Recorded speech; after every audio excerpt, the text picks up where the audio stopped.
Welcome to the Horror Hangout, a podcast where film fans watch the best and worst horror movies of all time and talk about them. My name is Ben Errington, and today I'm joined by regular co-host Mr. Andy Conduit, slightly 3D. Turner, how's it going, Ben? Andy Conduit, middle name, slightly 3D Turner, changes his middle name every week. Yep. Plus, we're joined by a very, very special guest. Oliver Harper is a filmmaker. He's a director of In Search of the Last Action Heroes and the documentary Here Comes a New Challenger. And he's a YouTuber with a series of retrospectives, commentary podcasts, and the latest movie reviews. Welcome to the show, Oliver. Hello. Hello. Thanks for having me on the show, gentlemen. And it's a pleasure to be here. You are Hey, very, gentlemen, very very welcome. often. Thank you so much. A rose between two thorns, you would say. I mean, I would. I've said it now, so I can't go back on it. How is everybody doing? It's absolutely sweltering. Not you, Andy. You're in Scotland, but we are. 14 degrees, baby. Lovely. Oh man, what I wouldn't give. Only need a light jacket. It's going to be hotter tomorrow as well, so it's not. Yeah, it's not going to be fun. It's not going to be fun. Terrible news. That's the worst news possible. But we're doing a lovely summary film. You know, if you want to keep cool, you'll be submerged in water for the duration, maybe even up to your waist. At some point, that happens for a while, which is lovely, of course. Wouldn't you love a go on those bumper boats right now? That'd call you off, wouldn't it? It sure would call you off. I'd absolutely love it. I'll tell you what, though, you'd give that guy a slap, wouldn't you? Bump it. All right, lovebirds. You want to fuck off, mate? He was causing the most trouble, wasn't he? At the park. I think he upset more people than that shark. What he needs is that stern lady who was the guide for the tunnel to tell him to wind his neck in. Wind your bloody neck in. This is a weird one, isn't it? Because it is like Jaws, but it's kind of like Jurassic Park as well, I felt.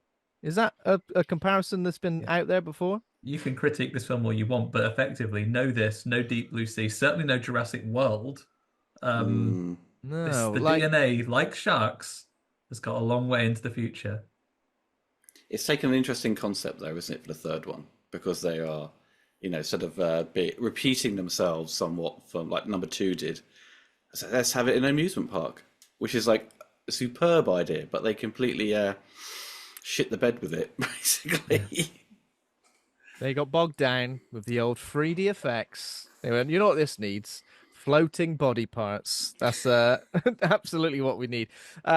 Yeah, so if you're familiar with Oliver's YouTube work, he puts out some very extensive retrospectives and reviews, one of which is on Jaws 3D. And yes. when I got in touch to ask you what film, I probably should have kind of mentioned the Jaws 3D one, because again, as I said before we started recording, a film I'd never seen, but I'd watched your retrospective. Did that ruin the film for me? No.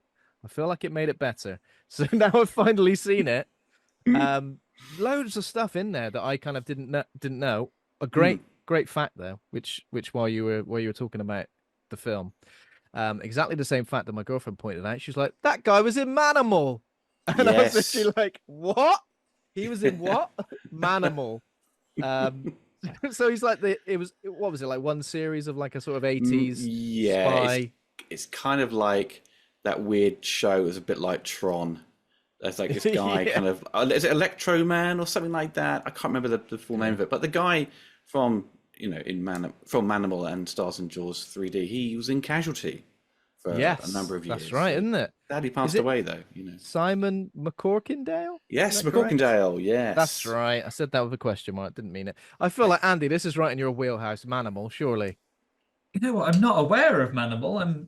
It's a very obscure show right now. It is obscure, but yeah.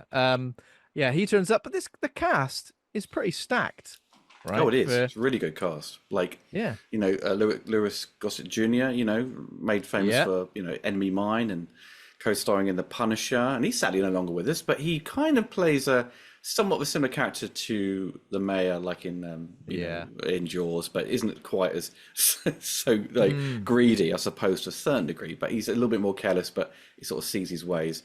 His error of his ways quite quickly, about an hour into the movie. Yeah. You need a character like that, don't you, to keep the to keep the park open. Otherwise, if someone was in charge who was kind of making the right decisions, close it ages ago. But yeah, keep the SeaWorld open, keep the beaches open. Is it strange that SeaWorld kind of gave their name to this as well? Is there a story behind that? Because I feel like it shows I it mean, in somewhat of a negative y- light. well, yeah, it kind of does. I suppose it was down to the fact that I think they hadn't been finished, or they sort of had access to it before it was opened, so they had kind of full reign of the site. But it's not the same one you can go to visit in Florida, I don't think. 'Cause I think it's a different location, from what I Mm, recall from the sort of production stuff. But yeah, it was yeah. odd, for if you go back to that 1983, like I'd done a podcast a while back on films of '89, and people were like, "Oh, 1983 was a good year for sequels." But if you look at that list of sequels, they're all mostly duffers, and a lot of them are on the worst movies of 1983 list by Roger Ebert and Gene Siskel. So, okay, sequels of '83, we've got Superman 3, Jaws 3D, Psycho 2, Return of the Jedi, Staying Alive, Porky's 2, Amityville Horror 3, Oh wow. The Sting 2, Smoking the Bandit 3, and Friday the 13th Part 3. Now, Yeah. for those movies, well, three of them out of the sequels were 3D, and one film that isn't a sequel, Space Hunter Adventures in the Forbidden Zone, that was in 3D. So this is obviously part of the 3D boom of that year, bringing back from the 1950s. So, but I mean, some of those movies I mentioned aren't terrible at all. I mean, Return of the Jedi is a great movie. I like Porky's Superman 2 3. is absolutely fantastic. No, I'm not sure. Was hang on a minute, was Porky's 2 in 3D? Must have been. That'd be interesting if it was. It would have been interesting. But this, Return of the Jedi, I suppose to some people may have been slightly underwhelming because it had Ewoks in it, and it kind of repeats the plot of the first one. It's Death Star again. Superman 3 had too much comedy. And weirdly, I think out of all those movies that came out, all those sequels, probably Psycho 2 was probably like consistently Yeah, I good quite like throughout the Psycho 2. entire thing. Yeah. It's a great kind of, not a homage, but sort of a He's continuing over. the Yeah, narrative quite definitely. well. A great narrative, and obviously Anthony Perkins is great in that, but also, no, he's fine. He's over it. He's not a psycho anymore. He's absolutely fine. No, he's not. So the films that were in 3D, obviously, Friday the 13th Part 3 was in 3D. What was the other one you mentioned? Amityville. Oh, that was in 3D. Mm, Was it yeah. Is the almost third like one Amityville the Possession, where it goes into a lamp? Oh, Or is that the I don't- fourth one? I don't know. there have been a lot. There have been a lot. So kind of like three horror films, basically. It was just called Amityville 3D. Yeah, yeah. I feel like franchises, just because it was going to be the third installment, they must have been going, we've yeah, got yeah. to take advantage of this 3D boom. And in Sure. terms of the actual 3D technology, in your retrospective, you talk about the camera and stuff, but were people wearing just the kind of the glasses with the one red, one Oh, the green? anaglyph. Yeah, thing, anaglyph, that's it, yeah. Well, okay, if you Google Jaws 3D glasses, there's two types available. They're the polarized lenses, which we're all very, very familiar with like real D, 3D stuff, IMAX stuff, right? Then there's the anaglyph ones with the red and green. And now if you watch the opening titles to this film, all titles are in red. So I presume the other eye would have been in green. But so there's two versions. Maybe one's down to the fact that people didn't want to spend the money to have a silver screen installed, and they potentially have any other tech. So just to run a 3D sort of pseudo 3D anaglyph print with those handing out the glasses would have been far more cost effective. But the 3D version of Jaws 3D is on the Blu-ray, but I'm not seeing because I don't have a 3D TV. But I don't know really the quality of that. I know at the time they said it didn't really work 3D. It was a single camera, 35mm, but split with a left and right eye. So what we see on home video over the years is just the left eye, and that's why it's really grainy. So you're essentially kind of halving the resolution of it. Like you essentially kind of, I suppose, watching a 16mm print of Jaws. But also you get. Sorry. Because you definitely know when a 3D effect is about to happen, because everything, the quality of the screen just changes drastically. Oh, it's awful. Yeah, I mean, they only have like a weird few select moments in 3D. So I don't know if the rest of the film, just conversations-wise, that will still have been in 3D if it's polarized lenses or anaglyph. But would that have any effect? I don't know. So what we're seeing with all the transfers is this kind of weird focus issues with that left eye because it may be focused in the right eye, and a weird sort of bocal sort of like lensing flare around stuff where it's kind of odd to see, when you're watching it in high definition. But yeah, it's an interesting kind of seeing the results of all this. But I think it was really flawed, a poor decision they had made at the time to shoot it in 3D. If it wasn't just a straight up 35mm film, I think they would have had a lot more fun and creativity with it, where they're kind of like, I don't know, somewhat handicapped by the 3D technology. Technology aside, the narrative inclusion of any 3D in, I'm not just going to pin Jaws 3D with this one, but a lot of 3D movies of the era is characterized by, right, there has to be a front-on shot while someone is shooting a harpoon, or this is drifting towards you ever so slowly. I mean, we haven't covered it on the show yet, but I am looking forward to the day that we get round to Friday the 13th, Part 3, where there is a wonderful 3D scene with a yo-yo where someone is leaning over a balcony doing a bit of yo-yo, and then the actress lying at the bottom of the balcony on a thing gets full-on clocked in the face with this yo-yo, and then goes, "Oh, hey, watch it, that was close." Full-on clocks it. That's what happens in Jaws 3D, isn't it? Where as you say, you see like Dennis Quaid fire that harpoon right at camera, crossbow or something like that. So yeah, and as you say, like the opening of the film just has this kind of fish that's had its head bitten off. It just rotates very slowly. Big surprised catfish. Yeah, exactly. Yeah. A lot of the effects kind of like just stop dead for at least 3 or 4 seconds. Like we're supposed to just take it all in. Like obviously that shark coming straight for the screen just stops completely dead when it smashes the window. As if we're supposed to. I wonder if anybody in the cinema at that time leapt out of their seats thinking, "God, this is too realistic." I wonder what it was like the era as well, though. Like, feeling of this. I know we're we're at least one generation on from people having heart attacks because they think that train is really going to crash into the cinema. But like, I feel like it was certainly a few years later when I was watching like gimmick 3D movies at the cinema.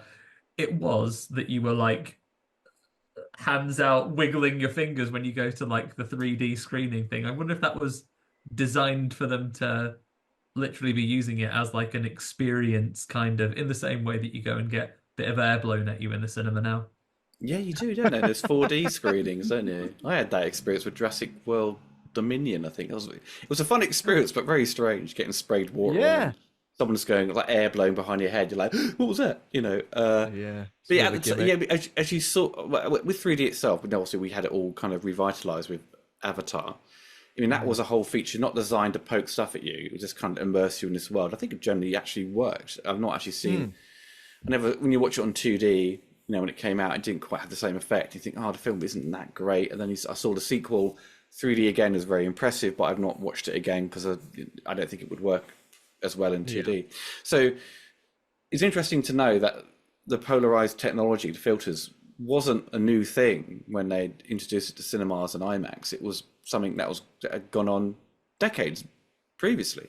So I mean, like things like Captain EO, the Disney thing, that was all polarized filters. So it must look pretty spectacular, despite having some. I think the thing that lets it down is it's the optical work, the visual effects, just not up to snuff. You just see kind of wobbly matte lines, everything's shaking, and things don't really make much sense. At the end, when the shark explodes and you've got these kind of teeth come towards the screen, it's like those kind of fake teeth you get from Pick-a-Mix, just stuck there and just freeze. So yeah, it was just kind of flawed. I mean, I think this film should have been, if it was a director coming up from visual effects background, an expert in that, then doing Jaws 3D, I think you probably would have had a bit more of a competent effects side. But Joe Alves, who incredible production designer, I suppose they thought he could do it because he had done second unit on Jaws 2 and done the production design for 1 and 2, could do 3. And I think there's always that, you'd always want to see people progress up in industry. I mean, it's natural, but I think this is probably a bit out of his depth in this, and tackling 3D as well. If he didn't have 3D, I think he would have been fine. The only film he directed. Bits in that. Sorry, Ben, you go. Just going to say, the only film he directed. Looking at his, that was it. He was like, you know what? And it made money though, so he wasn't like someone said, this film flopped. Your directing career's, on the back burner. So it made money, but I think critically it was just it did Yeah. so badly that I think he was like, right, I think he probably was confident to say, I'll go back to production design, maybe not embarrass himself any further, perhaps. You give someone a steep hill to climb as well, though. I know it's after Jaws 2 rather than after Jaws 1, but when you're following in the franchise of what is already at that point recognized as, an all-time classic, Steven Spielberg continued to go on from, height to height following Jaws. It must be, you are giving an up-and-coming director a very, very steep hill to climb for a feature debut as well. So yeah. It feels like it kind of just leaves a lot of the most iconic things at the wayside. Like even the soundtrack to a degree is used very sparingly, isn't it? It's not like John constantly Williams is there. only that, and then the rest is somebody else, right? It's Alan Parker. He did music for the TV show Minder, the news at 10 on ITV. It's like, Oh, wait a minute. I mean, it's great that these kind of jobbing composers get these big gigs, right? But you think, hey, yeah. and a production company in America decide that, Alan Parker did a TV show Minder, it'd be great to do Jaws. But it just seemed very peculiar that he got chosen. But he does use the classic theme near the beginning, but it sort of has this kind of heroic theme, which I recall saying in my retrospective sounds a bit like the theme tune to GoBots, right? Oh yeah, you do say that. I was like, this is GoBots. But the rest of the score is actually very good, but it's just like, I don't know, it's an odd choice. I suppose it's kind of the argument people had said with all sequels we saw. John Williams returned for Jaws 2, which was great, it's a good score. And then 3 and 4 had different composers, and they bring on the same, they take those themes and kind of reuse them. And the same like the Superman films, where you had Ken Thorne do 2 and 3, Alexander Courage, who created the Star Trek theme, do Superman 4 because he was John Williams' guy, he's an orchestrator. But change of directors for Superman 2 and 3, well, Richard Lester used Ken Thorne. That was his guy. So they have that sway. I mean, usually when a film director comes on, they usually have some decisions in terms of like who they want to bring on, editor and composer. It would have made sense to bring John Williams over, but, it's just down to cost and schedule and things like that. And Williams was probably doing Return of the Jedi. Yeah, he just went, right, have you guys ever heard ITV News at 10? Because it gets me in the mood. It puts me on edge. He also did the Top of the Pops theme, the one that's like Whole Lotta Love, Led Zeppelin. Really? Yeah, he did that. Oh, wow. Fantastic. Well, yeah, he's a, versatile composer then. So, Absolutely, yeah. And he's got those 2 good notes from John Williams already, so he can use them too. You get those for free. Exactly. But it's interesting, though, that there's a 5-year gap, wasn't there, between Jaws 2 and 3? And they think, during that time, I think they had come up with a good idea, but I think Richard Matheson, who is credited for the screenplay, or maybe the story, but he said they kind of gutted his script and a lot of script doctors involved. I did wonder that, because it says in the opening credits, it words it really strangely. It does, screenplay is credited to someone else, but it says like based on idea suggested by.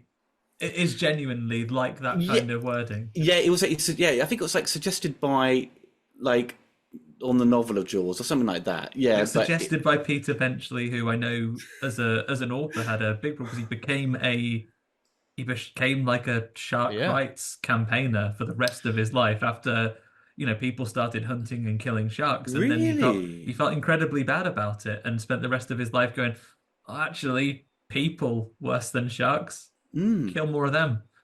Because he'd written Jaws, right? Yeah. So. Yeah, because because the success of Jaws scared everyone, and the great white was seen as an enemy. But it's like people get bitten by sharks, and generally Australia and things like that. So, well, if you're going to go dipping in the sea, it's your risk. You know what I mean? Exactly. Yeah. It's like it's their land, not ours, essentially. So, but yeah, it's interesting that the writer Matheson, who's like an incredible writer, said the script doctors butchered his script, and I was kind of like, let's make this shitter, shall we? I think there's kind of producers kind of suggesting ideas, because Sid Sheinberg, who's the head of Universal Pictures, really wanted to do more and more sequels to Jaws, kind of essentially running it into the ground. And on the 4th one, he was more concerned about just promoting the Jaws ride at Universal, hence why they made another film. I think Sidney Sheinberg is all-timer in the production world. Have you ever heard any of his notes he had for like Back to the Future? Like instead of a dog, the professor should have like a monkey or like a monkey assistant. God. And they definitely wanted to give it a different title. It was something really stupid name, wasn't it? A really stupid name you come up with. Have we seen that people fail upwards, don't they? Yeah. In this industry, you know. And he married the lady who was the Roy Scheider's kind of wife in the films, right? She was married to him, hence why she got more acting gigs thanks to him. You know, she was like the lead, well, essentially the lead in Jaws 4. Yeah, that's right. Shark telepathy and everything, and kind of fall in love with Michael Caine. Well, you've got to move on after your husband's died of shark-related heart attacks. This was originally pitched as a bit of a spoof film, though, wasn't it? So pitched as something called Jaws 3 People Nil or People Zero, but apparently Spielberg shut it down. He was like, "That's enough of that now. I'll never work with the studio again if you do this." Yeah, I think that having a sequel being a parody would be a massive insult to the work he's done. Yeah. And I think they're different directors like Joe Dante to do it. Joe Dante would have been brilliant to do Jaws. You know, even this is before. I think he's done The Howling, and that year he did The Twilight Zone.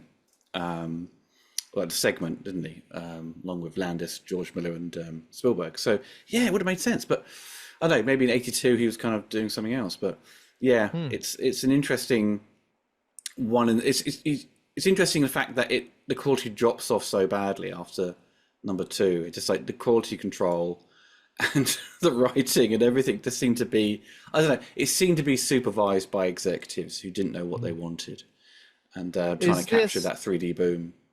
If there was one. It felt like that, didn't it? Is this also the first instance of a shark with a grudge as well? Because we get that quite a lot in movies these days, in shark movies. The Shallows, for example, kind of like, but it felt like Jaws 3, and then of course Jaws of Revenge did kind of focus on that. This shark is not here to eat. This shark is here to get revenge, essentially. Obviously, mostly in Jaws 4. But yeah, that was the first instance of that, wasn't it? Was that supposed to make everyone more scared of sharks? The fourth one seems like it's revenge against the Brody family, right? So the third one, which is seeing absolutely insane, right? Because they've literally on the other side of the world, or where do they go? Caribbean. I suppose it's kind of a coincidence in the third one that two of the Brodies who weren't actually supposed to be in a script, right? They were kind of last minute additions, and you can tell they don't feel like the Brodies at all. So in the third one, you have like the baby of the great white kind of get caught up. You know, it gets hurt. It eventually dies in there at SeaWorld. Because what do? They put it in like a different area, and it's sort of maybe too shallow, and it dies. Yeah, they stress it because great whites can't live in captivity, and then that lady is really keen on keeping it alive. That's and right. Then the big businessman, the John Hammond of the show, says, "Go and move it into the big pool," and then it immediately dies in front of paying customers. Put it in the paddling pool quick, you know. Yeah, and then that shark senses it from outside and takes revenge. So rightly so, I'd say. Although I guess that man welding was eaten first, so maybe the shark did start it. Yeah. Or maybe that was the mummy Jaws who bit him up, ate him. But it's kind of weird as well because you have an hour into the film where nothing really much happens, and you have a few people get bitten and people attacked, obviously, but there's no tension between, the build up for someone about to lose their lives, like in the first two, mainly in the first one, where it's so effective, you're like on the edge of your seat. With this one, you just don't care, and it doesn't give you enough time for it to build up. Just kind of a new set of characters. Oh, we're going to go underwater to get this stuff because it's somewhat valuable. Then they get bitten. You don't really see anything happen. Yeah, someone just gets swept off, and then we avoid the tension, and you have to close the beaches because this shark. Say what you will about Jaws but the downfall of Jaws 1 and Jaws 2 is that they let the police catch wind to they're behind the murders. This shark, Jaws 3D. Covers up the first couple of murders by bursting the boat and going to write no evidence of these smugglers being eaten. We've just worked out that this shark's behind everything, and there it is. It's so you have this kind of an hour it's kind of just like pottering around with these characters who seem overly jolly, somewhat kind of irritating. Leah Thompson, basically playing Mrs. Easy in the film. She gets a bit of a nibble on her leg, but they play that stupid game in the bar where they're pushing each other with their hands. I'm like, what is this bollocks? Very Just weird. watching this, it was just kind of a It's like that game you've thing never where- seen before. It's like that thing when you're in school and if you fancy someone in school, you go beat them up. That's what you do. That's how it works. Should we play? Translate that into adult. Should we play the pushing women over in a bar game? With today's cancel culture, I'm afraid you'd be over. 1983, you could get away with it, but unfortunately, 2024 is not gonna fly. No. Okay, right. We will get into obviously Jules Free D, Jules Free in brackets D, very soon. But let's just talk about a little bit of horror news before that. One story that is in relation to last week's episode is that In a Violent Nature is getting a slasher. It's called Getting a Slasher. Getting a sequel. A sequel. I read the word slasher as sequel. Apologies. In a Violent Nature 2, they've called it. Can you believe it? Did you see this, Oliver? Did you see In a Violent Nature? Nope. It was kind of like it is very Friday the 13th, framed as like a slasher from the point of view of the killer. It doesn't. We quite liked it, didn't we, Andy? We quite liked it. Wait a minute. Well, that was released theatrically, right? The first one. Yeah, couple of weeks. Just a couple of weeks ago. Yeah. Oh, it is coming to Shudder. It is coming to Shudder as well. It has got. Now, you may have listened to last week's episode. Not you, Oliver. I'm just talking to the audience.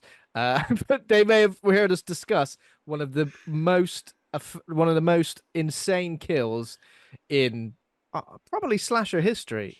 Is that too much of a big thing to say, Andy? Would you say?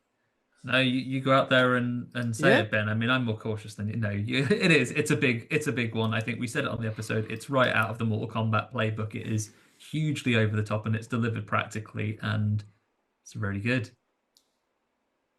It is very good. So, in terms of a sequel, it's very experimental. It's almost a bit, in places, a bit art housey, isn't it? Where it's a bit like, yeah, it's very experimental. But a sequel, why not? Obviously, it's done well enough for Shudder to continue to pump these out. Well, I say pump them out. I don't think it's going to become like a new slasher big franchise because I think for general audiences, it may be a bit, they're going to want a little bit more. You say that, Ben, but what I want them to do is put on the schlock. I want a 3D effect in this next one. So I want him coming up in dodgy 3D. And then, to be honest, if you could get him in space by 3, then I'd be up for it. By 3? In space by 3? In space by 3. No one's ever done that. Who has had the vision to go to space by the 3rd one? Nobody. You want my attention, Shudder? I've just told you how to get it. It's usually the 4th one, isn't it? They go to space. Yeah, usually 4. Why wasn't Jaws in space? The 4th one. Mr. Beat Jules. Get yourself it to is space. It is a testament to how Hollywood has been resting on its laurels for the last 30 years that Jaws has not been in space yet. Fuming. Okay, so that's something to look forward to. And another horror sequel. We discussed this last week because we were anticipating the teaser trailer for Terrifier 3, and now we've got it, and we've seen the teaser trailer. Andy, have you seen it as well? Not yet. I watched about the first 10 seconds of it, and then my phone rang, so I had to come back to it, and I will. But I imagine I imagine I know what's going to happen though. It's Art the Clown being mean at Christmas, right? It's a Christmas slasher. There's only, to be fair, it's very short and sweet. There's a few little shots. Oliver, have you seen any of the Terrifier movies? No, never heard of them. Is this like proper like bottom of the barrel schlock you guys will be watching? Well, you say that, but this is done. It's only done on Shudder, you well. see. It's like Basically, Oliver, it's only on Shudder. If you haven't got a subscription, then you're not invited. It's not, and you're not even allowed to search it. You have to ask for the secret menu. You get it from like petrol stations, bargain bins. It's only sold there. You can only get it out of those claw machines. Yeah. You know what? Art the Clown at Christmas, why not? I'm not the biggest fan of this franchise. I didn't really like the first one. Second one was all right, I suppose, but it's becoming big again in terms of like modern horror searching for its next slasher icon. I feel like Art the Clown is well on his way to becoming that, and literally because it's just very he's horrible, isn't he, Andy? What we He's say? yeah, he's a real piece of work, that guy. He's a real bastard. Yeah, But but you don't see much in this teaser. But go and check it out. We'll put some links in the show notes as well. Okay, and the last piece of news I've got this popped up. I love a documentary, Andy. I know the documentary. And when you told me Oliver was coming on and his documentary making history, I was like, I bet Ben has got a picture of you on his wall, Oliver. I've taken it down. I've taken it down just so it doesn't appear in the background. If my background suddenly failed and pictures of Oliver were all over the wall, Pictures of me from Smash Hits magazine, or like non-threatening boys magazine. He's been reading. Yeah. torso of the week. Out of Shape Man magazine. I'm not subscribed to that anymore. Cancelled it because you know what? They were just they were taking up too much room in the living room. Piles of them. I've gone digital. I've officially gone digital. It's fine. So Screenbox has released a documentary all about Survival of the Dead, George A. Romero's final movie. It's called Walking After Midnight. I watched this film fairly recently, not the documentary, but I watched the film, and I'm kind of interested to see what went into the making of this film. Have you seen, Andy? Have you seen Survival? Haven't you? I've seen Survival. That's the one with the two. Even though it's not Ireland, almost everyone exclusively is Irish on an island, but an island spelled IS, not IR. Okay. Have you seen that one? Is these the later ones Romero had made? It's the very last one he made. Yeah, the 2010 Survival of the Dead. The last one I saw was Land of the Dead. I didn't see the others because everyone told me they were a bit crap. So I was like, nah, won't bother. I feel like Diary of the Dead is a bit crap, but unfortunately, Survival of the Dead is even worse than that. So, oh dear. Yeah, so you were steered correctly. So the documentary is about the making of the film. Yes, you're saying. Is. Was it sort of troubled production, basically? It doesn't say that. It just says behind the scenes of, and I guess it would be interesting to see what George A. Romero's final film was like behind the scenes, whether he'd literally just gone, I've had enough, actually. Just do whatever you want. Well, I think he kind of checked out, didn't he, by the last ones? Can I make that girl a zombie, but they're not? Oh, no, George, that won't work. Let's make her twins. Absolutely. I hated that. That was confusing. I was confused it was a bit mad. But yeah, that's on Screenbox now. So if you're a fan of Romero's work, go and check that out. I'm definitely going to. I know you love a documentary. If you've got no news, Ben, apart from that, I've got two bits of horror video game news for you. Exciting! That I can share. Do it. One coming up, and another one. A little cheeky rumor to get your ears to the ground too. So one of them, they just announced. We've already mentioned Mortal Kombat, and the kills from In a Violent Nature, but they just announced the next character pack and the story expansion for the latest Mortal Kombat game, Mortal Kombat 1, confusingly named. No time to explain that now. But they've just announced the next character pack, and following the tradition of putting classic horror characters into Mortal Kombat games, as well as Conan the Barbarian being in it, you'll also get in the next character pack old Ghostface himself. Oh, interesting.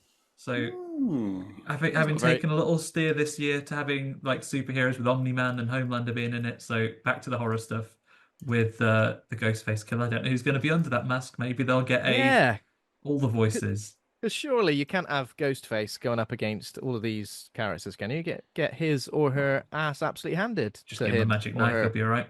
And then secondly, you know what is a spooky monster that you might find in horror films, Ben? A vampire. A famous video game spooky one, which happens to have a conveniently timed prequel comic series being backed on Kickstarter right now. Some eagle-eyed fans at San Diego Comic-Con this weekend have noticed some assets being around on some of the stands promoting a remaster of Legacy of Kain, Soul Reaver 1 and 2. Big Soul Reaver fan, loved those games. A remaster is a very welcome thing for me. Didn't you just buy them recently, Ben? I bought the second one.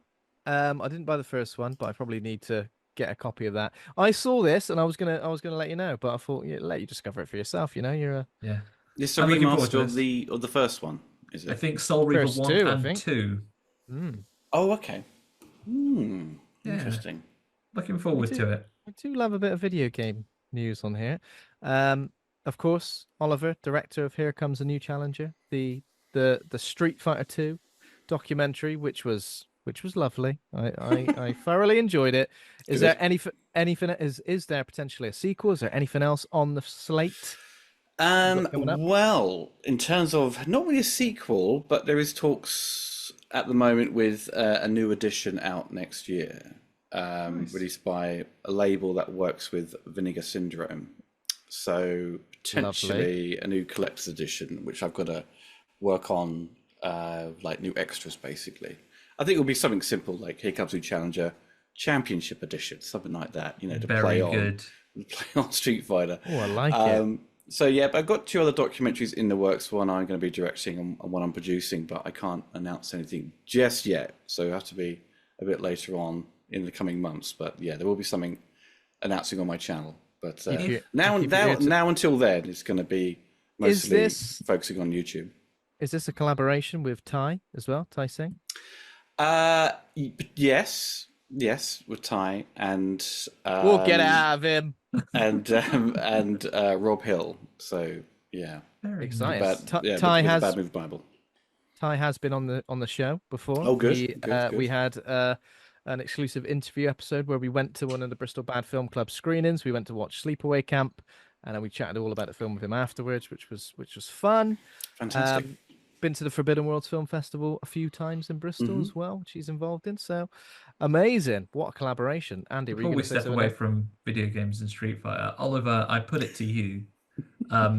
If one Street Fighter character were to be a horror movie slasher villain, who would you have? Who would be your least favorite to be after you in a slasher situation from the Street Fighter roster? Oh God, probably Akuma, because he's like basically you do. There is evil Ryu, isn't there? But I think Akuma chasing you through the woods or something, that'll be throwing fireballs at you and you've got to duck out of the way. But then that'd be a bit of a tense moment.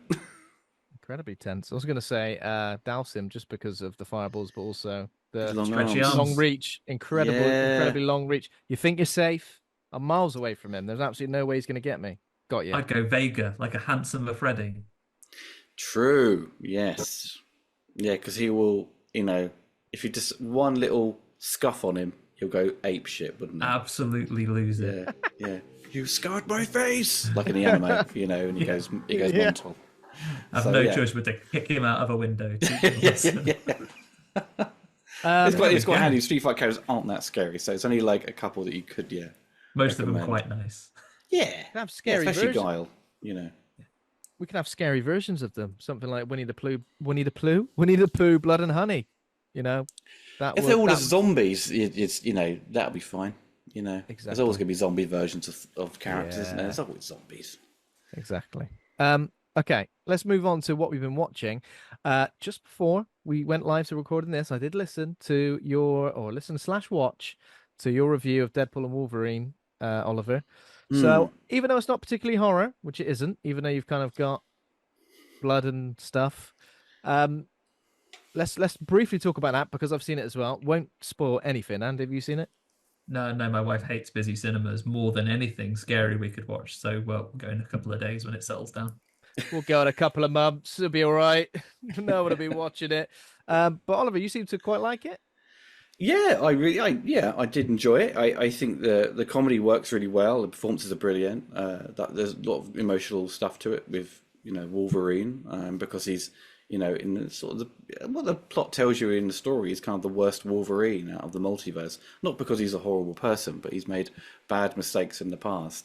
I think a lot of the comedy hides the sort of somewhat thin story throughout, so you don't really pay attention much to it, because you're just laughing your ass off and enjoying some of the sort of the action and fourth wall breaking, and it is heavy with the fan service, especially with the spoilers, which we won't go into. But it was a difficult film to review because one, I wasn't going to spoil it for people, but then if I had made the decision to do that, there's no footage to use. So you can't really show people stuff. Exactly. So you're kind of left with the simple, response of basically saying, yeah, it's good, but it has a few minor quibbles. But I don't think that's Hmm. going to be enough to turn people off. I think people, as we've seen the last few days of the box office, made over Yeah, 500 exactly. million or close to that. So people don't care what people think about it. They've just Wow. gone and gone, wow, this is great, and they've enjoyed And it I'm for what it is. So that's fine. It's exactly what it says on the tin, kind of what it's advertised as. 500 million. I think the first two made something like 700 million, didn't they? So for them But to that's already over be the course hitting. of a couple of weeks. This is made over a course of Yeah. like a weekend. There we So go. it's Outstanding. Marvel or Disney are happy with their bank balance with Yeah. this. I quite liked it. Again, yeah, the story was a bit thin. I feel like a lot of the multiverse stuff I'm already kind of over, even though we're gonna have a lot more of it. I feel like something's kind of I've been hampered by this realization that and this might sound a bit nuts, but I feel like I don't even really like Deadpool anymore. I feel like I'm just over it. I feel like 50% of his jokes are I'm gonna come.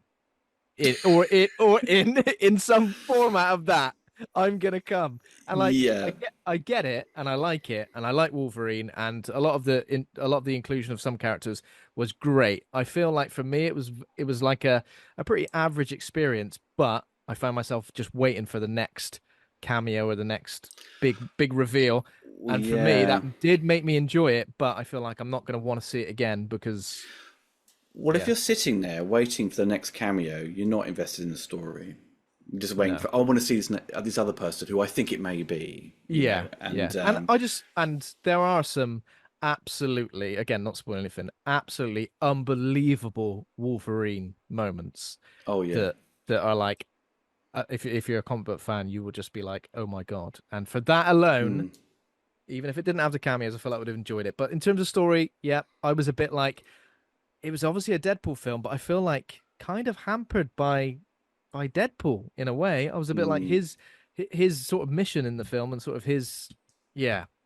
I won't say anything else, but I think over time, I think repeated viewing, people will probably be maybe less fond of it, and just maybe enjoy this for its moments. But as an overall thing, they'll be like, it kind of didn't quite work. And even though it's like Spider-Man already did it, I suppose, with No Way mm, Home, which everyone was like raving about when they saw it. But it's not all those things people are talking about it's today. I true. don't think on It's a true. frequent basis. Maybe not in our circle of friends anyway. So Had like a softening over time, didn't it? After that yes, surprise, yeah, after yeah. Andrew Garfield lied to all of us. I'm not in it, mate. Not in it. Yes, you were, Andrew. Come on. Um, Then he um, lied to me. yeah, I'm looking forward to getting round to see it. The people that I think we should have a brief moment of silence for, though, are anyone that does like a watching or continuity order to any sort of Marvel related properties. Right now, only the real ones are left in this, redoing those infographics and everything like that after everything they've tied into this. It's them and the Legend of Zelda kids. Everyone else has Mm. got it easy. Yeah, yeah. Having to design all those papers, right? You should probably watch this here, then watch the first Oh man. 22 minutes of X-Men 2, then stop, Don't watch the post credit sequence for this one. Go straight onto this one, then go yeah, back to the post credit then watch sequence. the one shot of that comes after Thor: The Dark World. I Yeah. did hear that on a podcast on the Weekly Planet today that apparently one of the original ideas for Deadpool Wolverine was to do for the first 20 minutes, do a shot for shot remake of Thor: The Dark World, but with Deadpool in it, and then flip and do the actual film. I would have been up for Wow. that. That would You would have yeah, been sort up of for that. mess for people. Let people just walk out and forget they've Yeah. actually, come to see a new film. That'd be great. You know. Andy, have you seen anything in the last week you wanted to uh, chat about? Nothing I can talk about, Ben. I'm doing my Fright Fest homework. So over the last Yes, week, you I've been are. watching exclusively movies that we'll be covering at Fright Fest, so we can make the most of our time live on the ground because several films clash, so you got to be ready. Mm. I've watched about 8 so far. I've seen some Oh, exciting stuff, look at you. but I won't talk about it now. That's another story for Don't another time. don't talk about it now. One thing I watched this week, and I feel like Oliver may have seen this. I'm gonna take a leap and say he has. I watched the Extra. 19 I know that film. I know that film. yeah, Yeah, yeah, yeah. yeah, yeah, The yeah. 1982 Harry Bromley Davenport directed evil some extraterrestrials aren't friendly film. This film is absolutely mad It and is mad. Yeah. I urge you if you haven't seen it to go and watch it. Andy, you need to go and watch this. I Because know. it is a I knew wild it ride. was going to be a film that you'd enjoy, Ben, before you'd said a word about it when you texted me the poster and said we need to do an episode on this film. And I said agreed. Let's do it. There's a great old issue of Starburst magazine that covered Extra. I'll find it for you guys because it's wow, on archive.org. Yeah. But it also has a great interview with the director from like over a decade ago, where he just like everyone was on coke, and he just goes, "It's bloody awful film" or something like that. It's a piece of shit. He's a great interviewee, the director. Yeah. I mean, You know. if I watched 10 films from 1982 and you said one of these was made on, on a lot of cocaine, which one was it? I think I'd Only definitely one? say Extra. Only one. Only one. It's 9 out of 10 here. Yeah, It's famously mad. in the 80s, coke was dead unpopular. No one was into it. So yeah, it's got mad stuff in it, like a panther, a dwarf clown, a life-size living action man, and it's like an alien film. So with all of that stuff, can you Bonkers, isn't it? imagine it? It is bonkers, yeah. We will do an episode on it at some point, Andy. I know we said about maybe next month, but we'll put it on the back burner. We'll get around to it. It's worth checking out. Anything else from anybody that you've watched recently? I'm starting to revisit Mindhunter on Netflix because it is one of the lovely. greatest shows by David Fincher. Obviously, it didn't make a third season because it was too expensive to make, which is a massive shame because it's one of the it's so good. But yeah, so that's what I'm going back through. And weirdly, nothing horror related or action related. Just watching old episodes of Yes, Prime Minister. Oh wow, okay. Bloody funny, people, and it's really good writing. I'd love to go back and watch some of That's those. the people. You You got to be over 40 to enjoy it. Sometimes going back to the classics is great. Is it like an end of day thing? Is this like an end of day? Yes, Prime Minister winding down. Put an episode of that on. I wow. don't think so. It's more of just like this mad. This is just kind of silly satirical, political comedy that's kind of weirdly real. Yeah. Okay. So apart from that, we've all watched Jaws 3. Yes. Or Jaws 3D, of course. Which is a 1983 American horror film directed by Joe. Did you say Alves? Alves. Yeah. I think it's Alves. I think Alves maybe. Yeah. Starring Dennis Quaid, Bess Armstrong, Simon MacCorkindale, Louis Gossett Jr. is a second sequel to Steven Spielberg's Jaws and the third installment in the Jaws franchise. We have got 3.7 out of 10 on IMDb, 11% on Rotten Tomatoes audience score, 17% critics score. They liked it a little bit more. 1.8 out of 5 on Letterboxd, and we've got some choice reviews for the film here. From Comic Book Fan, boring, looks ugly, has some horrible 3D, the pacing is slow, and the shark looks stiff and fake. 1 star. All right, Comic Book Fan. Jesus. Will Walker says, Proto-Jurassic World with the worst special effects ever. I don't think ever, but damn right, it's the best Jaws sequel. 3.5 stars out of 5. Griffin Schiller says, okay, so it's a bad movie, but take Jaws out of the title, and it's 100% a cult classic. But he's still giving it 2.5 stars, so I feel like let your stars do the talking there, Griffin, if it's a cult classic. And Lobster 2000 says, I'm a simple man. 2 dimensions is more than enough. Now, that's a good review. Most reviews on Letterboxd don't make any bloody sense half the time. You're just like, I don't like this movie. Yeah. 4 stars out of 5. I'm like, what? What are you about? Sometimes it takes me a long time to try and find 4 that are worth reading out because the amount of them which are just like that, the star rating does not correlate to that. Literally killed my family. 8 stars. Yeah, exactly. Yeah. This film gave me a stroke. 5 out of 5. I mean, it could do. I feel like it has got a warning at the start saying there's some effects in this film.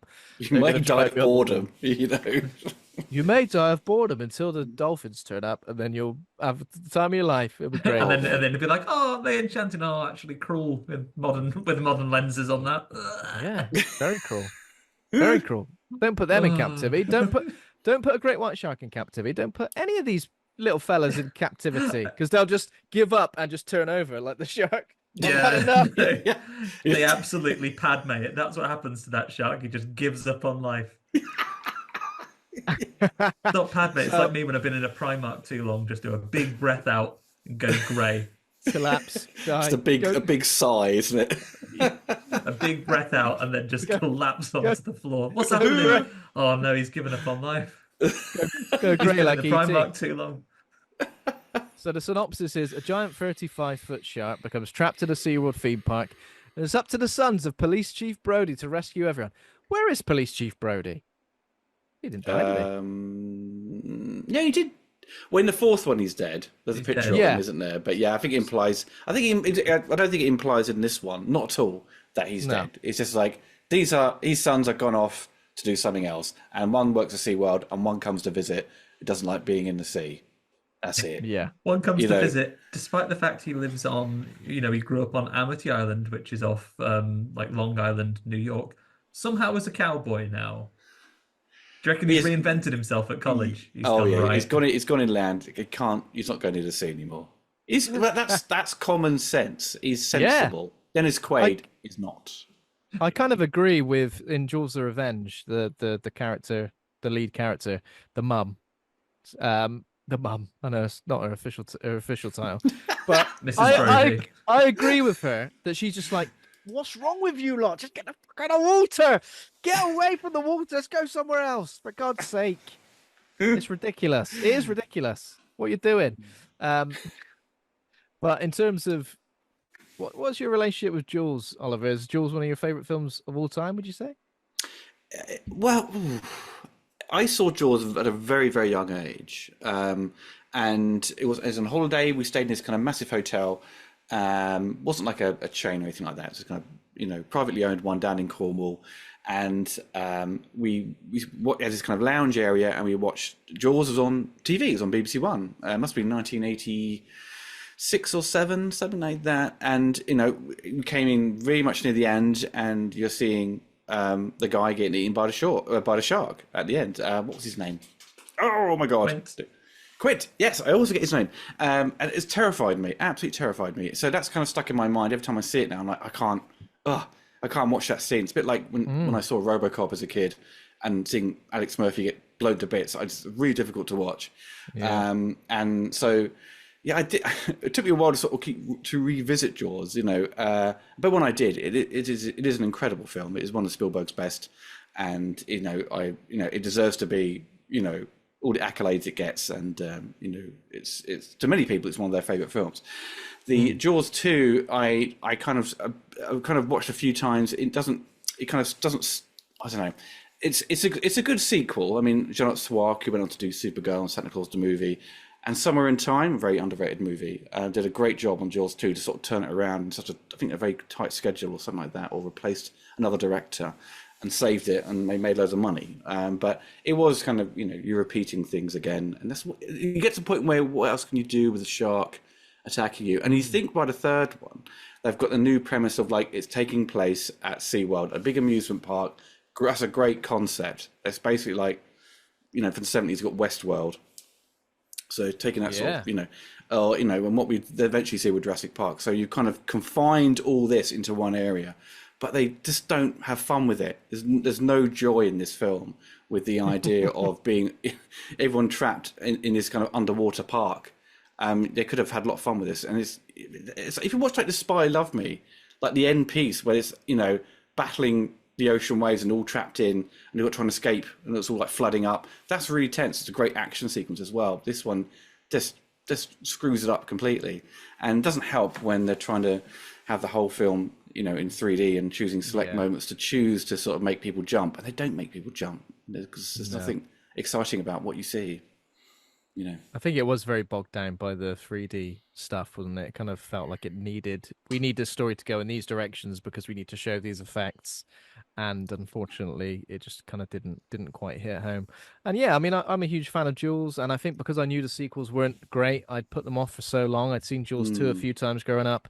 Jaws, the original Jaws, was always on TV, wasn't it? And I remember I was given a copy of Peter Benchley's novel when I was super young, and I remember reading the description of the first body washing up on the beach was horrific. I remember, like, for the first time, I was like, probably I'd heard like a dead body described, or read about a dead body being described. It felt really real, and I was just like, oh god, looking at my hands, thinking that's me. Oh God. And I didn't read the rest of it. I did go back to it years later. But yeah, the original Jaws was terrifying because you'd watch Jaws, then you'd go on holiday to Cornwall, Weymouth, for example, and you'd Yeah. be in the sea and you'd be like convinced, I was terrified convinced, of the sea. convinced Yeah, after that there was going to be a Yeah. shark. That's why I'm not a It very was competent swimmer. So I'm not a great swimmer. Down to that. Yeah. Blame Bruce. Yeah. Is the shark in this film got a name? No. I'm not sure. I never read up that it had a name. It definitely looks like it's the biggest shark. You think out of the series? Yeah. Because when the mother comes in, you can see actually to give the director Joe some credit as a great moment where they've gone underwater and the shark comes out of the shadow of the of the seabed or something, or underwater. You can see it come out of the darkness. You see it mouth open. I thought that is a brilliant shot. And but most of the time it's just mouth opening and closing. And A lot of see it like from a Pac-Man, behind. just He's like a Pac-Man. Yeah. And a lot of sped up footage of sharks as well, right? There was weird sort of like there is, yeah. When it attacks the little one, when it attacks the dolphins, it goes after them. Or maybe when Dennis Quaid figures out it's in the thing and tries to get everyone out, he's just like you can't really understand what he's saying. It's just like just shouting at people, right? And they speed up the footage of the shark underwater, because it's like they're escaping on the backs of the dolphins for ages, like literally, like for ages. Yeah, it's like the same people grabbing a dolphin's dorsal fin from several angles while they repeat it. They repeat the shots twice. Actually, you see him go over camera twice. Yeah, I was like, oh, that's like Superman 4. They keep repeating the same shot. The optical I've seen effects this of shot Superman 4. before. Yeah. And you are absolutely right. When later in the film, when Dennis Quaid realizes that there is a big shark in the thing, and then he thinks, right, how is it best for me to communicate that everyone should be out of the water? And obviously, a switch flips in his brain to Simlish because he's just goes,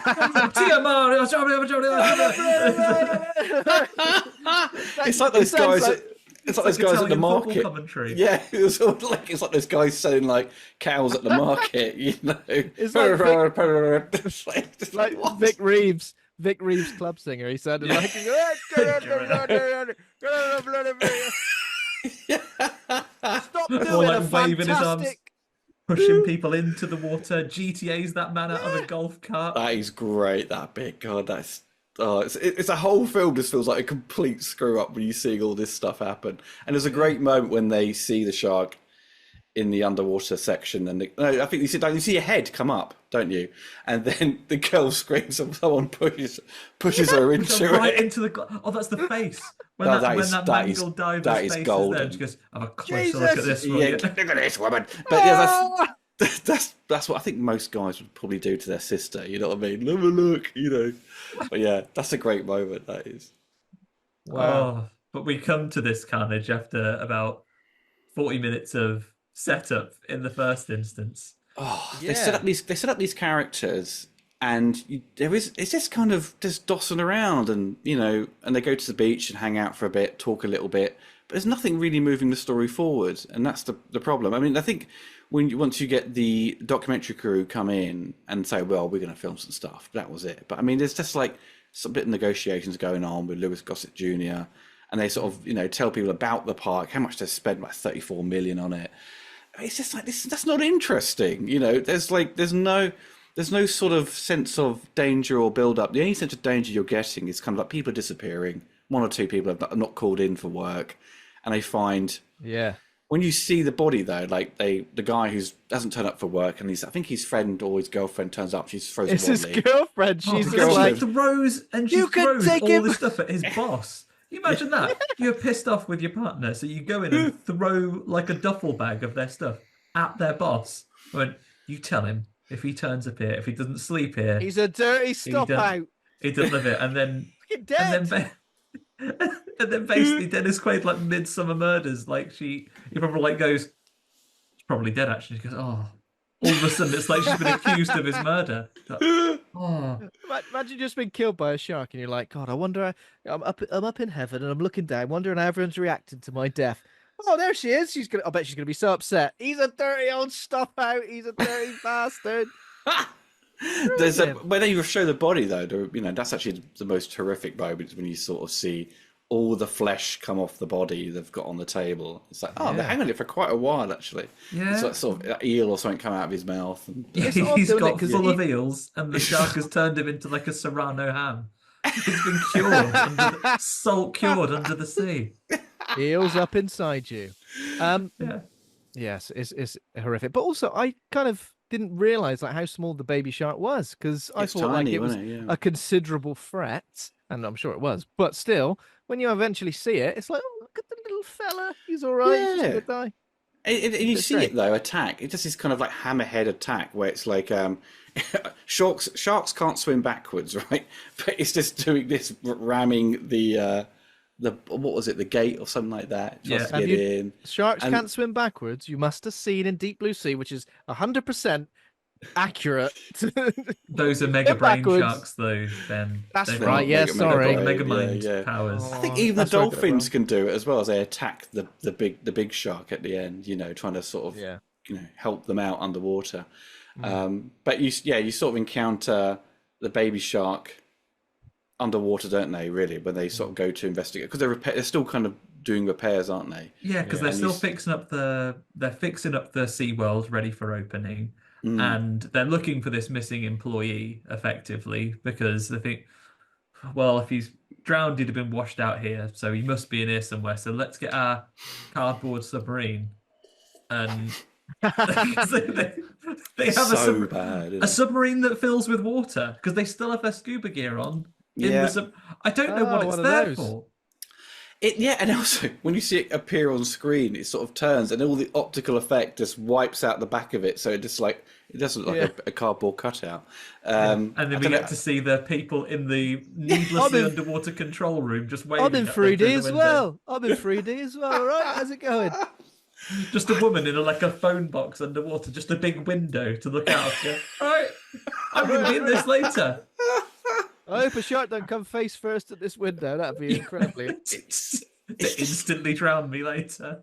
It's crazy, isn't it? When you think okay, they've spent money on, the giant shark itself, a particular amount of money. But I mean, it does what it needs to do, right? But once you sort of see these optical effects, it completely falls into B-movie schlock, cheap. It looks so cheap when you see it. Think, oh my! This is 1983, where optical stuff was from the big studios. They would hire a competent company to do this.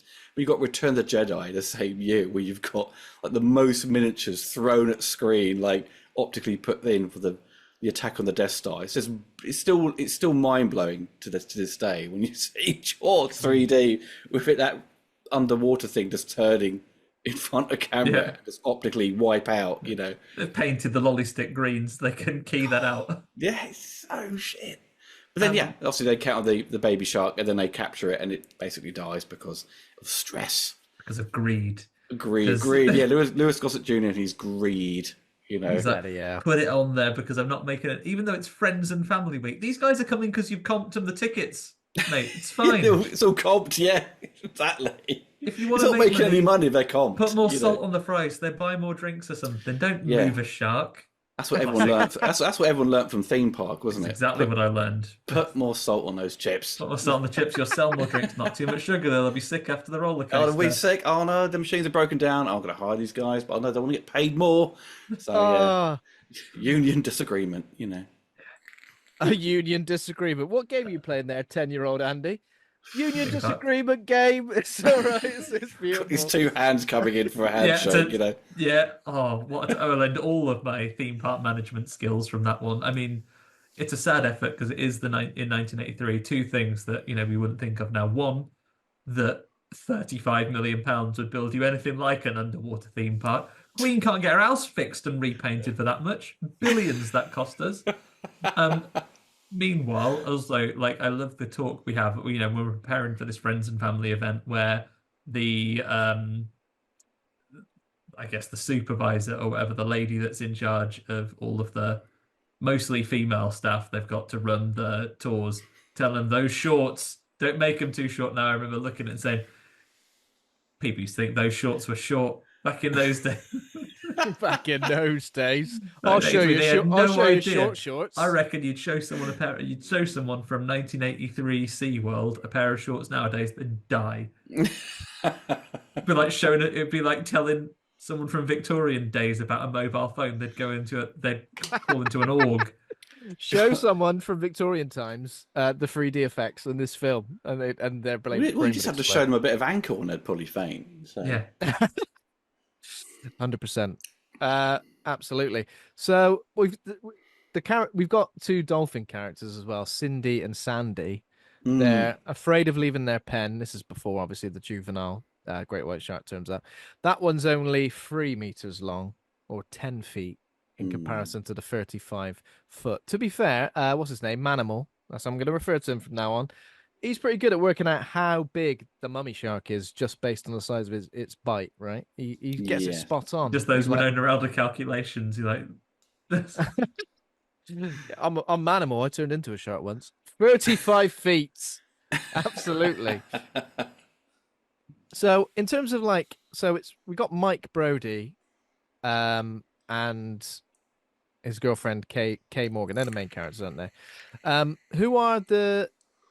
Who does what's her name from Back to the Future play? Leah Thompson's she's just a person that works at the park. She does a bit of a water show, and if you push her over in a bar bench, she'll basically be in love with you.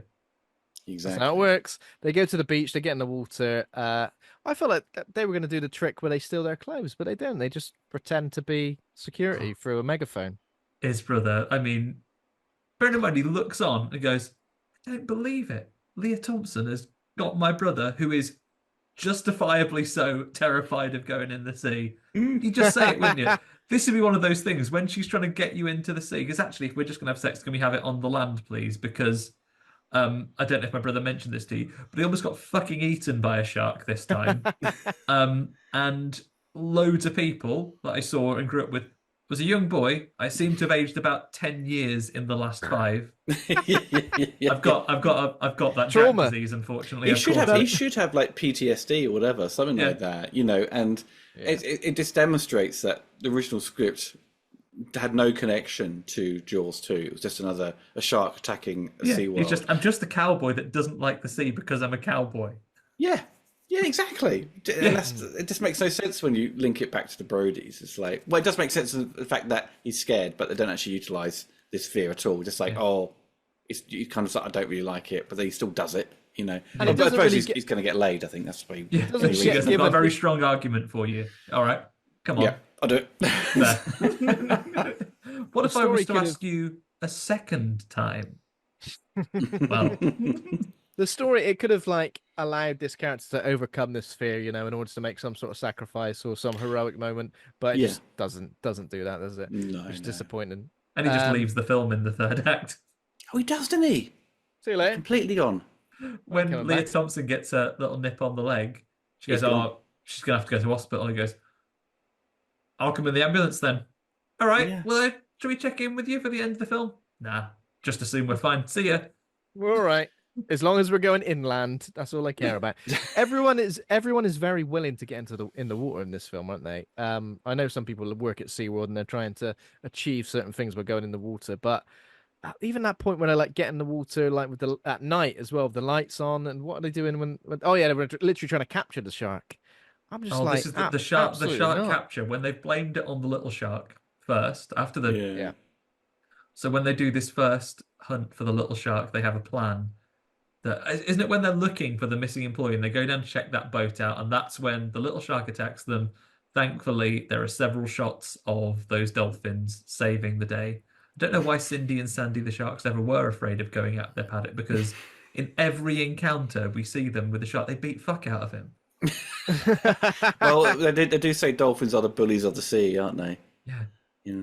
Should let the orca out. Orcas hunt and eat great white sharks. Yeah, exactly. They should have got that. That could have been a Jurassic World moment. They could have got the orca out. Oh, because he was there, wasn't he? Well, so I don't know. His dolphins are just I know, quite confident. Too much seaweed they've had, you know. So. Should have got the Too much got seaweed. the dolphins and the orca and that minke whale to combine into some sort of megazord. Did you notice that when they were feeding that, what whale did you call it? Sorry, A minke whale, the big fathead one. Well, that would fit with the GoBots theme tune if they all moulded together to make a big SeaWorld Zord. big SeaWorld logo in the middle. Can you imagine that? Dennis Quaid, he pulls out like the little dagger, and then he comes raising out. Oh. I mean, imagine that in 3D. Also, when he was feeding the minke whale some fish, he completely missed its mouth at one point. I just thought that's rude, very rude. Did you notice him? I made note of that as well. You did. That was weird. Did you notice? He just went. Oh yeah, whatever. You'll get it, won't you? It's all in the sea eventually. And what he's actors get sick of eating apples and stuff because they always have to gob it out when they're finished. What if they've been getting those lines wrong and just the whale was full? I'm a whale. I have a massive capacity for fish, but I am full. Because he drops it, the dolphin just goes, oh well. Because he just goes under and gets it. Couldn't eat another fish. Did you notice him holding the dog's ears out of the way of the water as well when he was drinking earlier on the? That was pretty good. I like that. That was a nice character moment. Little dog's ears. So yeah, but basically after recovering the body, they realize that the shark that killed him is the mummy shark, 35 feet. And then quite quickly, they managed to work out that the shark must be inside the park. They sort of realize that, just because there's the lagoon bit, just they're realizing it when they're looking at the Serrano ham man in the basement. Just while, the park owner is describing that there is a bubble barrier. And again, unfortunately, once again, Greed is like, oh, this bubble barrier, sharks hate it. You put a shark. That's why, Ben. You're always worried about being sharks in the swimming pool. They'd never come and get you by those bubbles, would you? If you stand by that water jet, safe as houses. Never come anywhere near you. That's all I needed to know. They don't like it, but unfortunately, because Greed. Is that where they figure out where it is? Because isn't it like one of the vents are blocked or something like that? One of the vents is blocked, and the guy goes, "Oh, turn it off and back on again," and then that's how the shark gets into the area. Because basically, that shark is lying in wait for the bubbles to go off and goes, "Second you turn those off." Is it also sharks can't stay still? They have to keep moving, don't they? They have to keep momentum. Yeah. But it does sort of water going over their gills. There's a lot of it's sort of kind of static, but its tail's just its fins are just moving slightly, but it's not actually moving. It's what's it doing? There's kind of a lot of waiting around. This shark does. I suppose it's kind of very planning its moments. It's very patient. Yeah. And if sharks can't stop, then explain the effect. Explain that 3D effect behind you, Oliver, where the shark collides with the window and immediately stops. How's it done that then? I would say that's just shoddy effects. Because it goes when it cracks it. Because as we were saying before we start recording, they sort of once it's kind of set free and it's eaten manimal, it seems as if it sort of falls into its mouth. It just goes and just, you don't see it biting, but loads of blood come out, and it sort of they suddenly spot it coming towards the control room in a very very slow fashion, and then it sort of cracks the glass, but his mouth just freezes like that, and the cracked glass effect is just a smash of a pane of glass or something. It's not like how glass would react to under all that water. It's really weird. And shoves its whole face into it, and its tail's wagging out the back, like stop motion. You can kind of see. Yeah. I mean, this is when we get to the thing. We this is the shark's big play, because effectively the first thing it does is force people. Because again, much like Mrs. Brody would go to say in Jaws: The Revenge, just out the bloody water, and it wants to make sure it can't do that. So once the shark has gone through the bubble force field and had a little scare of everyone in the restaurant, the underwater unnecessarily restaurant. To be fair, my wife put this question to me. Knowing all you do about Jaws 3, someone said, Ben, Oliver, 2 tickets here to the underwater theme park. You going for a dinner underneath there, under the water? What am I having? Fish fingers? Fish fingers and smiley faces? Probably. Cod and chips, it'd be wouldn't it be that sort of weirdly pressurised? Your ears keep popping. I don't know. I think the air would be okay Yeah. under there because the air would be conditioned, I guess, or there'd be something to equalize the pressure for Yeah, you. you've still been. Yeah, I suppose it would be the same. Yeah, that's a stupid. I'm not. Question. That's a stupid question of mine. My answer is, I bet they would work it out. Oh, enough question. And now we get like quite a convoluted sort of like trying to trap it stuff going on with the filtration pipe, trying to lure it back in to trap it. They're trying to trap it so they can do the welding, right? Because when it has a scare at the restaurant and then strategically bashes one of the tunnels to trap a load of guests in there while of course. while Dennis Quaid is running around shouting at everyone to get out of the water. So he shouts to everyone to get out of the water, but not out of the tunnel. So their idea was to trap it and essentially suffocate it, right? That was their whole because plan. they're not allowed to stop. Yeah, so they had. Yeah, so it obviously managed to free itself, but then it sort of, we get to the bit where it cracks the glass. But it's kind of, this is the film for the first hour is, as we've discussed, it's like very slow pace, not much really going on. Then it sort of kicks into gear, but the whole, I mean, it's kind of like, I think if I was a kid and seeing Manimal get eaten, that would be like, oh, that's kind of I suppose it's a scary moment, and obviously probably the best stuff that's been shot, I'd say, because it has that build up to, it comes out of the darkness. You see it come towards you. With him in the mouth, trying to get his grenade ready. His grenade that he was specifically told earlier not to use. I mean, I don't feel too bad for Manimal because basically he ends up eating shit in this film just because he doesn't check a rope. He's like, pull that knot, will you? Yeah. I think the current is going to pull him. It stops the shark just swimming immediately through it. So, okay, you've got this lifeline. Tempt the shark into there by banging this metal together and chumming the water. Pull yourself along on the rope, and then literally while he's in there, he just goes, "Oh, rope's come undone." It's into a shark's mouth. Talking about that is a really good point there, because it isn't really a scary film. There aren't really that many like tense moments or like big scares or anything like that. I know we've got some gory moments with bodies, parts and stuff, but apart from that, there's nothing to rival kind of like the head suddenly appearing in the original Jaws. Well, they try to repeat it, don't they? And this one doesn't work. It comes off as quite humorous. And I think that's kind of the problem from the get-go. It's like the director doesn't know how to do it, build tension. And you think he would have learned that, from working on 1 and 2, but either in terms of the editing and the pacing, it just doesn't work. And that's the thing where straight away you want there to be a very sort of tense moment and your audience are on edge straight away. Like the first film is so well done.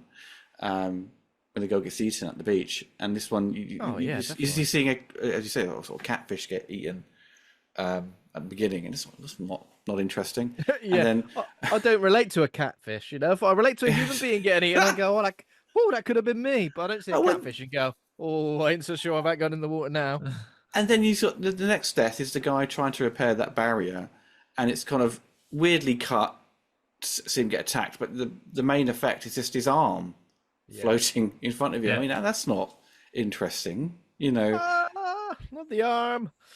So that's his problem. I think if it was, you could maybe forget about some of the wobbly optical effects and somewhat of a forgettable story. If it was generally scary, people would have gone back to it. And that's the thing with all horror movies, because you guys discuss horror films on a regular basis, that if you can see past its faults with its story and performances, but if it does genuinely scare you, you'd be like, you'd recommend it, Yeah, or it could just entertain you with a little bit more. I think just leaning into some of the bits, and underwater filming is hard because there's not that much visibility to it. Because even after Manimal has been eaten his friend, the man who, not to generalize, but he comes across as like a taxi driver that just happens to be doing some diving. Well, he's a bad guy. He was a bad guy in Outland, which he goes there to take out Sean Connery. He's in quite a few films. Okay though, isn't he? Like he's just he's fine, absolutely fine. But he goes, oh, where is he? He's not come back yet. So he goes down into the thing and starts screaming. Just goes absolutely livid. He's like so emotional within the space of like a second. He was like, oh, where is he? Oh my God! He starts, he's going mad. That's shouting into you bastard! Down. It's like he's lost a loved one. Maybe they weren't in a relationship. I don't know, but. The It does seem subtext like of that. Jaws 3, there were subtleties to that film that we never even realised. Exactly. So yeah, but he's okay. Yeah, and it's just an interesting dynamic between those two characters. But Yeah. then, I mean, and I can't just keep calling her the doctor. I mean, technically, I don't know why we're worrying about her going away with Brody Jr. to his job, like in Venezuela. She is like a marine biologist, and she's like, "Oh, I could come with you. Like, you stay with me." But she goes into the water because Brody is down there doing some underwater welding to try and get those people out. And she goes, "Oh, he's gonna be blind down there. He's gonna Yeah. need eyes in the back of his head." So she goes down to keep a lookout for the shark, and then only warns him when it's like 3 meters away. She's like, "I'm warning you. You keep honestly, mate. You keep welding. I will tap you when he's got." And then it comes right up before she then just casually like just tugs him on the wetsuit arm. At which point he's finished welding anyway, and then he turns around and is like, let's go. And then they go into, there's a special door that goes straight to the underwater control room. That's right. Yeah. Don't worry, apparently, Oliver, I said to you that they'd work out the pressure for the underwater thing. They don't need to decompress at all, even though they've been underwater welding for ages. Like the water just goes, and it's like, right, fine, get out then. Don't worry, don't I tell you what, Ben, this year, Oliver, you won't have been subject to this. I wouldn't have been able to pick holes in this before I learned to scuba dive this year, so I've learned all about decompression. Yeah, of course. Oh, okay. Not decompressing will kill you far more than a shark will. Welcome to the Bends. Population, you guys. Yes, they basically the water drains out. They come up, but thankfully have left their scuba gear on, meaning that when the shark moments, that he goes, "Well, if I'm not going to try the door, I'll see it through the window," and he smashes the glass, and then the whole control room just goes go, go, go, go, go, go, go, go. And there's that one woman who instantly is just instantly dead. Not even like struggling or drowning, just like, well, that's me gone then. Well, Lewis Gossett Jr. picks her up and takes her with him, and then his mate, nephew, slapped off. He just gets he goes from someone actually there to a dummy just getting eaten in 2 shots. It's wonderful. Yes. It's so good. Do I save my nephew or this clearly already dead woman? She's not. She'll be all right. That's fine. Yeah. Maybe she was maybe when the shark broke the window, she was just at the point, just incidentally, there's 2 states. You can either be breathing in or breathing out. She must have been due for a breath in. When it came out, she's like, yeah, that's I'm going to take a big... She must have shouted because she saw the shark come in. Oh, I need a breath in now. Just water, sorry.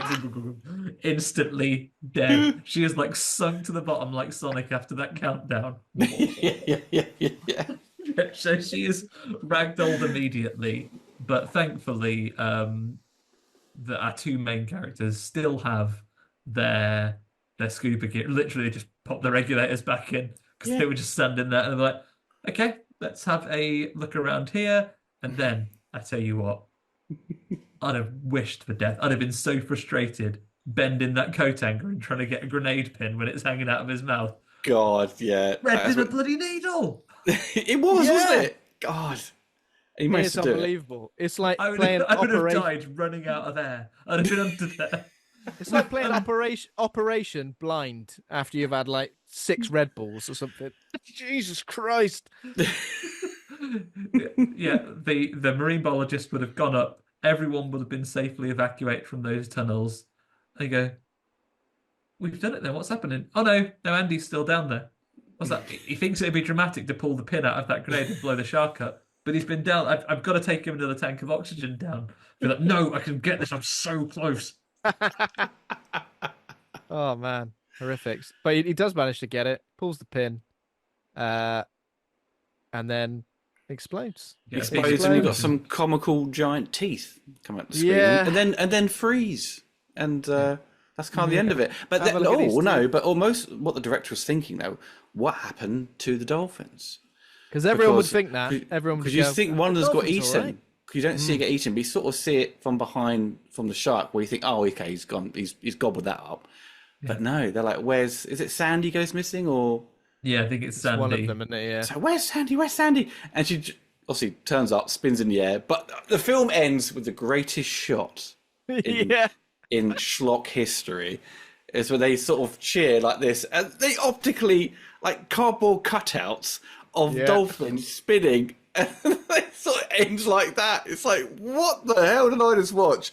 That's one of the funniest endings I think I've seen in a big studio my background. A big studio picture. Yeah, yeah. God.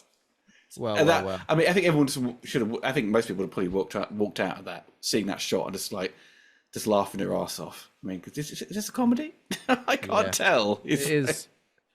I did rewind it and watch it again because I was like, "That was funny. I want to experience this over and over again." Yeah. What did I just watch?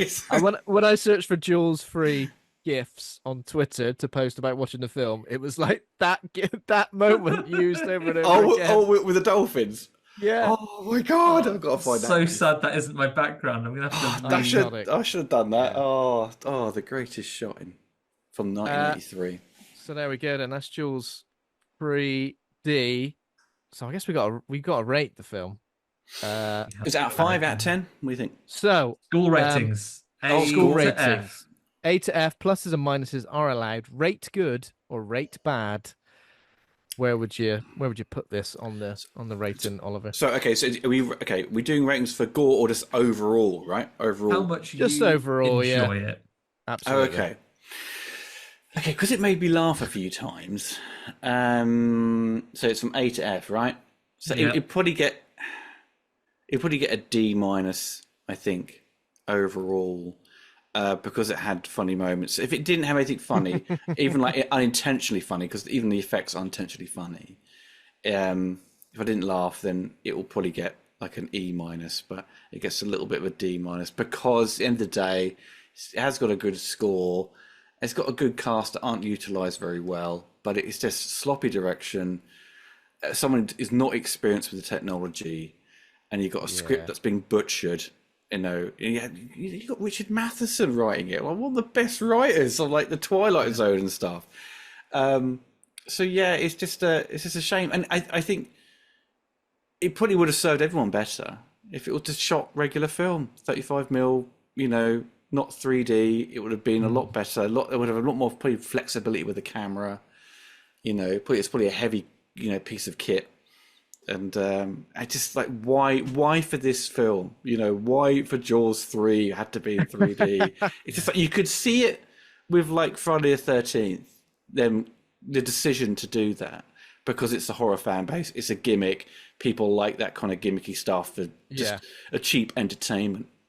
And the old films from the 50s and stuff were generally what they were, horror films, right? Like House of Wax and things like that. So it would make sense. I suppose they thought Jaws because the first one is a horror and number 2 was, but it's not the horror to that certain level. It's more of a commercial horror blockbuster sort of material. So, and you're catering for a general audience. So yeah, it just seems mad that they would do it. And I blame Universal for that, not the...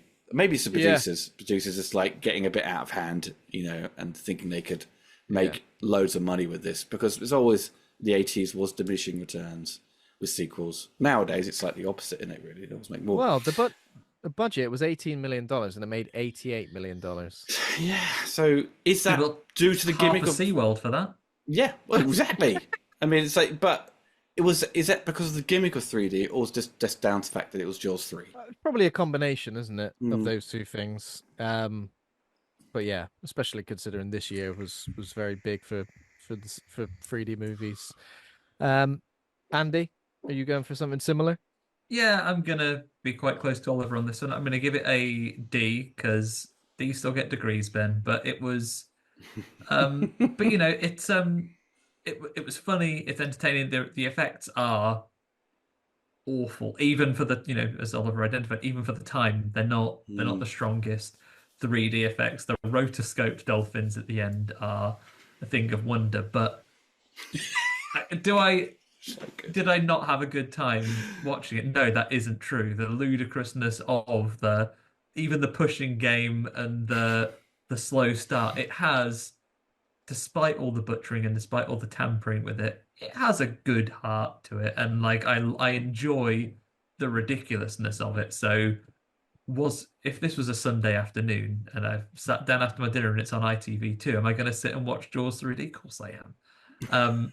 I think it's easy for us to look at this in hindsight, things that you could do with it. I think you could have had that tension there if you had taken the things that films that would take the DNA of this film would do, like a Deep Blue Sea, that would take the DNA of it. You have a more remote location, and you put as almost in like a Poseidon Adventure like disaster where there are sharks, and you are forcing people into that environment where a shark can get you. So if you'd had that superstructure severely damaged, loads of people for an extended period, not 20 minutes, stuck in this undersea place.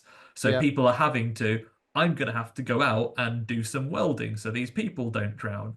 I'm going to have to go and swim round from this area that we can get to up to the surface.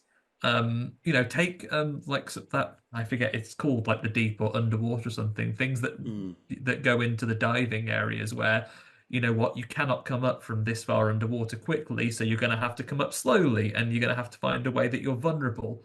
Find ways to put you in the shark's way there in a sustained way, so you can put characters at risk and have characters that you care about killed, rather than, oh, this fella, he's just gone. There are ways I think you could do Jaws 3 very effectively, and I think we've talked about this before. You talk about absolutely iconic films like Possession being remade, and people argue whether it's necessary or not. Remake Jaws 3, and do a wicked job of it. And just have fun with the premise of it, and they just don't have fun with it. They don't really utilize it. Enjoy yourself, enjoy the silliness, and get it out there. But I'm going to give this a D in overall film quality, because you can never meet up to some of the rest of the standards of this series. But you know what? Still had fun, didn't I? Isn't it kind of weird, now you say about remaking Jaws 3, isn't it kind of weird that there's been no attempt to remake Jaws? Not that I would say for even a second that it should happen, but still, you kind of think... Well, there's been other films that have, the shark as the... taken on the mantle, that as the monster and stuff, and they've sort of followed it in a similar premise. But I think it's like a prestige film. You can't do it. The backlash would be astronomical. It wouldn't allow it. And Spielberg's still alive, and he put his foot down. So again, I'm not saying it should be in any way, but of course, but it's just like they've even touted the ideas of remaking Back to the Future, and Robert Zemeckis is just like, no way in hell can you do that. And no one would want to remake Back to the Future. I mean, it hasn't dated, in that way. It's got like 2 optical effects, which is kind of fine. It doesn't look old, apart from like the wearing stuff from the 80s, but it doesn't matter. It still works. Absolutely. I'm probably going to go for like a D, maybe even a D plus, because I didn't absolutely hate this film. I enjoyed it for a bit. I guess there were some lulls, definitely some lulls in it. I think obviously, the effects. The first hour was a bit of a lull. The effects are like, I don't know, it kind of like has as much of an entertainment factor to it as it would if the effect was good, because you're almost like, that's so bad, it's hilarious. So I kind of want to see it again, or it's a talking point, isn't it? Like if you came out of that and went, that effect was absolutely fantastic, that's as much of a talking point as saying that effect is absolutely terrible. So I'll go for it. Let's go for a D plus on that to try and give it a little bit of kudos, but still, there we go. I'm sure there's fans out there, who love it for what it is, and I respect that. But it's so to sort of, objectively, it's it's not great filmmaking, sadly. I mean, a D is by no means a bad mark in my game. We've talked about Bristol Bad Film Club. Some of their screenings are solid S. but the thing is, it's not like, I love Chopping Mall. I love Dolls that they did. We did an episode on Dolls this year. Love it. Brilliant. It's not so bad it's good though, is it? Like, it's not one of those films, which is a shame, because number 4 probably fits into that so bad it's good, because it's like just hilarious moments of there's just like, why are you doing this? Why have you written dialogue like this? People stupid writing and people doing stupid things. This is just absolutely. like This is basically just an example of a director who's a bit out of his depth. Well, we covered Jules 2 this time last year, which means we'll probably get around to Jules the Revenge this time next year. So look forward Next to summer. that. Next summer. So thanks very much for joining us, Oliver. No Where problem. can our listeners keep up to speed with anything you're working on online, or direct them to YouTube to subscribe to your channel as well? Yeah. Just put in Oliver Harper into YouTube, and you'll find my wealth of videos, commentaries, and so forth. So yeah, I put our videos out pretty much once a week. So yeah. Fantastic. I absolutely recommend them as well. Good content. Thanks everybody for listening. If you enjoyed the show, become a patron over at patreon.com/horror hangout. Thanks to all of our patrons over there. Thanks to Taj Easton for our theme music. Thanks to Acast for hosting the show. Please give us a rating or review, 5 stars or less, not D-. We're on Twitter, Instagram, Facebook, TikTok, and YouTube. Just search Horror Hangout Podcast. Next week is a new month. It's August. We are kicking off with Tucker and Dale versus Evil. Then we've got a couple of new releases with returning guests for M. Night Shyamalan's Trap and Alien Romulus. And then we round off August with Fright Fest 2024. We'll be there and in person at the event covering all the films that we see. So looking forward to that. But yeah, thanks. And of course, Andy, thanks for being a right horror dude. Thanks Slightly to 3D. you, Ben. Yeah, slightly 3D this week. Yeah, everyone. So decompress properly. If you're underwater for an extended period of time, don't be like the people in this film. And if you have a massive trauma growing up around the sea, I'd say you could probably not have to get over it. Just carry on with your life and avoid the sea from now on. Exactly. Why put yourself through 100%. Great advice. Or create some sort of crazy SeaWorld themed Megazord made of various sea creatures to take on the shark and destroy it for once and for all. One of those two things, please. One of those two things. Thanks very much, Oliver. Thanks for joining us. Take care and see you next time. See you later, everyone. Bye. Bye.